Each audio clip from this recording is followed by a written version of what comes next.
Rebonsoir, chers frères et sœurs. Nous avons une année avec Thérèse d'Avila. À la page d'aujourd'hui, 20 juin, le chemin de perfection.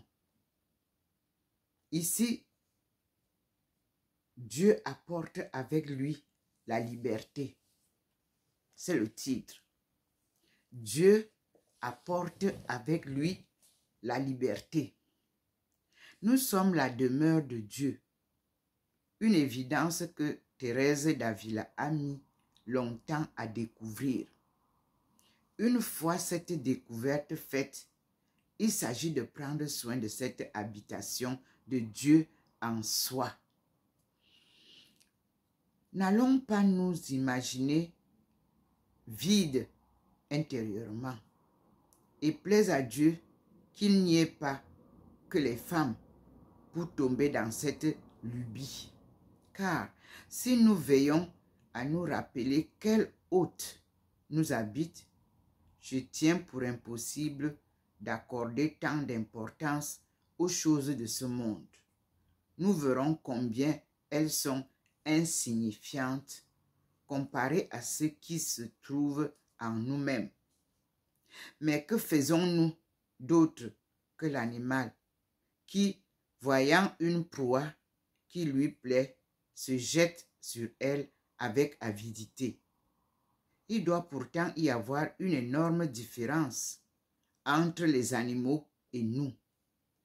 On se moquera peut-être de moi en disant que c'est une évidence, et on aura raison. Mais pour moi, c'est resté obscur un certain temps. Je comprenais bien que j'avais une âme, mais quel était son prix et qui l'habitait, je ne le comprenais pas. Parce que je me bouchais les yeux avec les futilités de la vie pour ne pas le voir. Il me semble que si j'avais compris, comme aujourd'hui, quel grand roi habite dans ce petit palais de mon âme, je ne l'y aurais pas si souvent laissé seul. Je me serais tenu près de lui par moments. Et surtout, j'aurais veillé à ce que son palais soit moins sale. Quoi de plus merveilleux que celui dont la grandeur remplirait 1000 mondes et plus encore s'enferme dans un si petit endroit. Il est vrai que, comme il est le Seigneur, il apporte avec lui la liberté. Et comme il nous aime, il se met à notre portée. Quand une âme commence à emprunter cette voie, de peur qu'elle se trouble en se voyant si petite pour contenir en elle une telle immensité, il ne se fait pas connaître tout de suite, mais progressivement, et il élargit l'âme à la mesure de ses dons. Voilà pourquoi je dis qu'il apporte avec lui la liberté et peut agrandir ce palais. L'essentiel, c'est d'être fermement décidé à le lui donner et à le débarrasser pour qu'il puisse y mettre et y enlever ce qu'il veut, comme il le ferait chez lui. Sa Majesté a ses raisons. Ne le lui refusons donc pas. Pardon. Sa Majesté a ses raisons. Ne le lui refusons donc pas. Comme elle ne veut pas forcer notre volonté, elle prend ce que nous lui donnons. Mais elle ne se donne entièrement à nous que lorsque nous nous donnons entièrement à elle. C'est sûr. Et si je vous le répète si souvent, c'est parce que c'est capital. Elle n'agit dans l'âme que si elle est débarrassée de tout et entièrement à elle. Sinon, je ne sais comment est le pourrait. Elle qui aime l'ordre. Si nous remplissons notre palais de gens vulgaires et de toutes sortes de camélotes, comme le Seigneur y trouverait, comment le Seigneur y trouverait-il place avec sa cour? C'est déjà bien beau qu'il veuille rester un petit moment au milieu de tout cet encombrement. Nous sommes là au cheminement de perfection. Chapitre 28, on a le 10, le 11 et le 12. Merci Seigneur. Et quand le Seigneur s'installe comme ça, vous voyez sa lumière, il clignote comme pour acquiescer qu'il me comprend. Et je lui dis merci.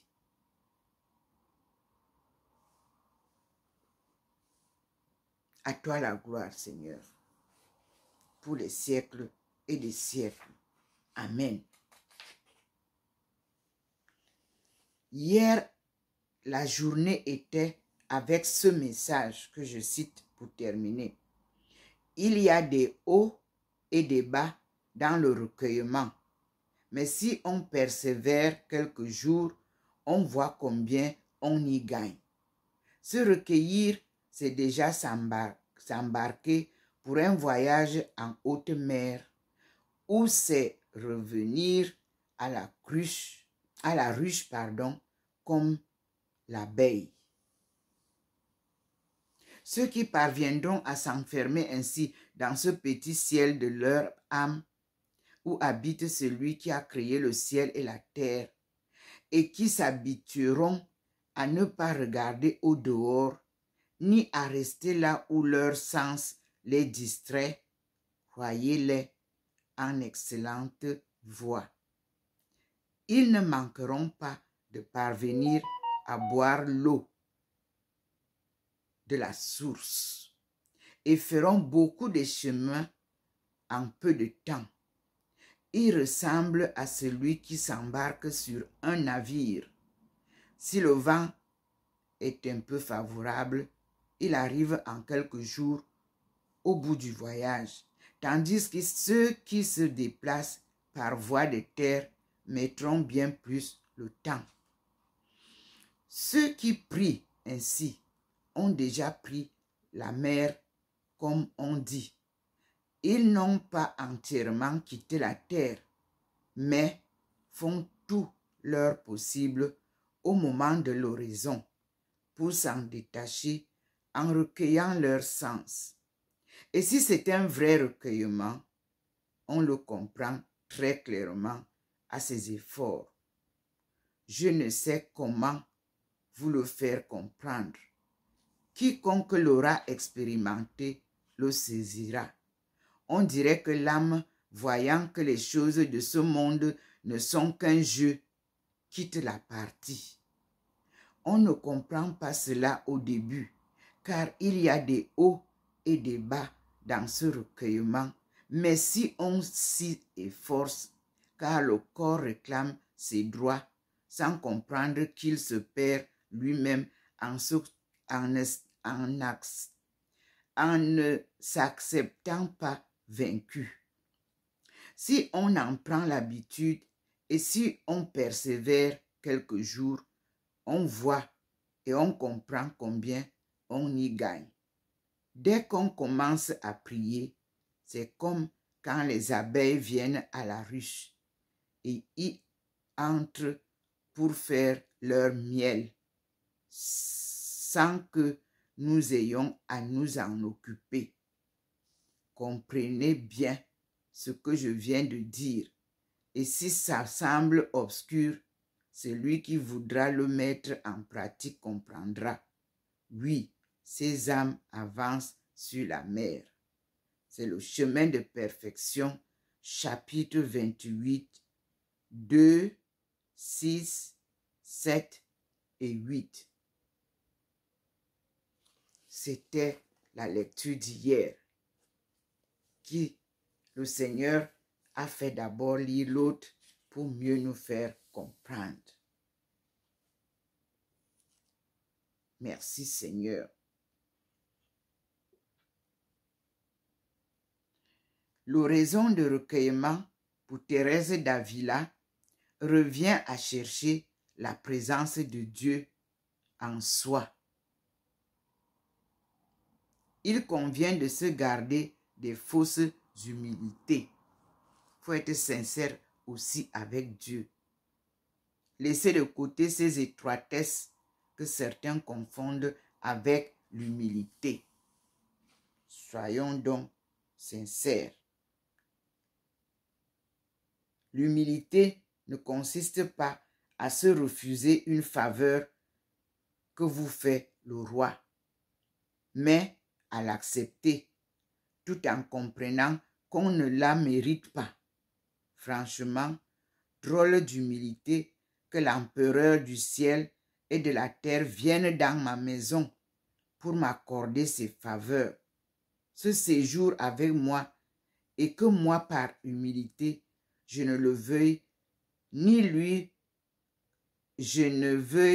ni lui répondre, ni rester avec lui, ni accepter ce qu'il me donne et le laisse tout seul. Et s'il me prie de lui adresser ma demande, que je reste dans ma pauvreté, soi-disant par humilité, et le laisse même partir parce qu'il voit que je ne me décide pas à lui répondre. Laissez, mes filles, de ce genre d'humilité. Parce que Dieu, comme avec un père, est un frère, un maître, un époux, tantôt d'une façon, tantôt d'une autre. Lui-même nous enseignera que faire pour lui plaire, ne soyez pas stupides. Rappelez-vous sa parole, puisqu'il est votre bien-aimé. Demandez-lui de vous traiter comme sa bien-aimée. Seigneur, donne la santé à tous les membres de ma famille qui sont malades. Je ne vais pas citer un et laisser les autres. Donne-leur la santé et surtout la foi pour te suivre.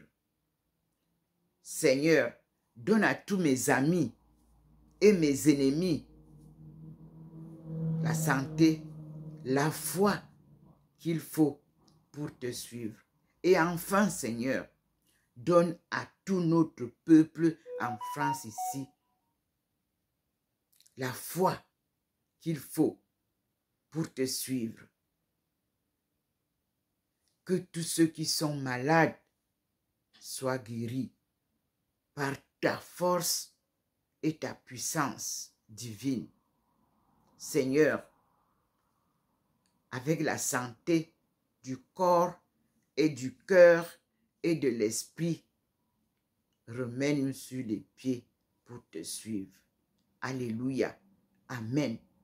En ton nom, Seigneur Jésus-Christ, comme tu dis, crois au Seigneur et tu seras sauvé. Par cette prière, je crois au Seigneur et je suis sûr que ma demande sera exaucée. Merci Seigneur pour ta présence chez ta fille, Ndomo Melingi Thérèse, que tu as choisie pour cette mission sacrée à laquelle je ne faillirai jamais. Amen.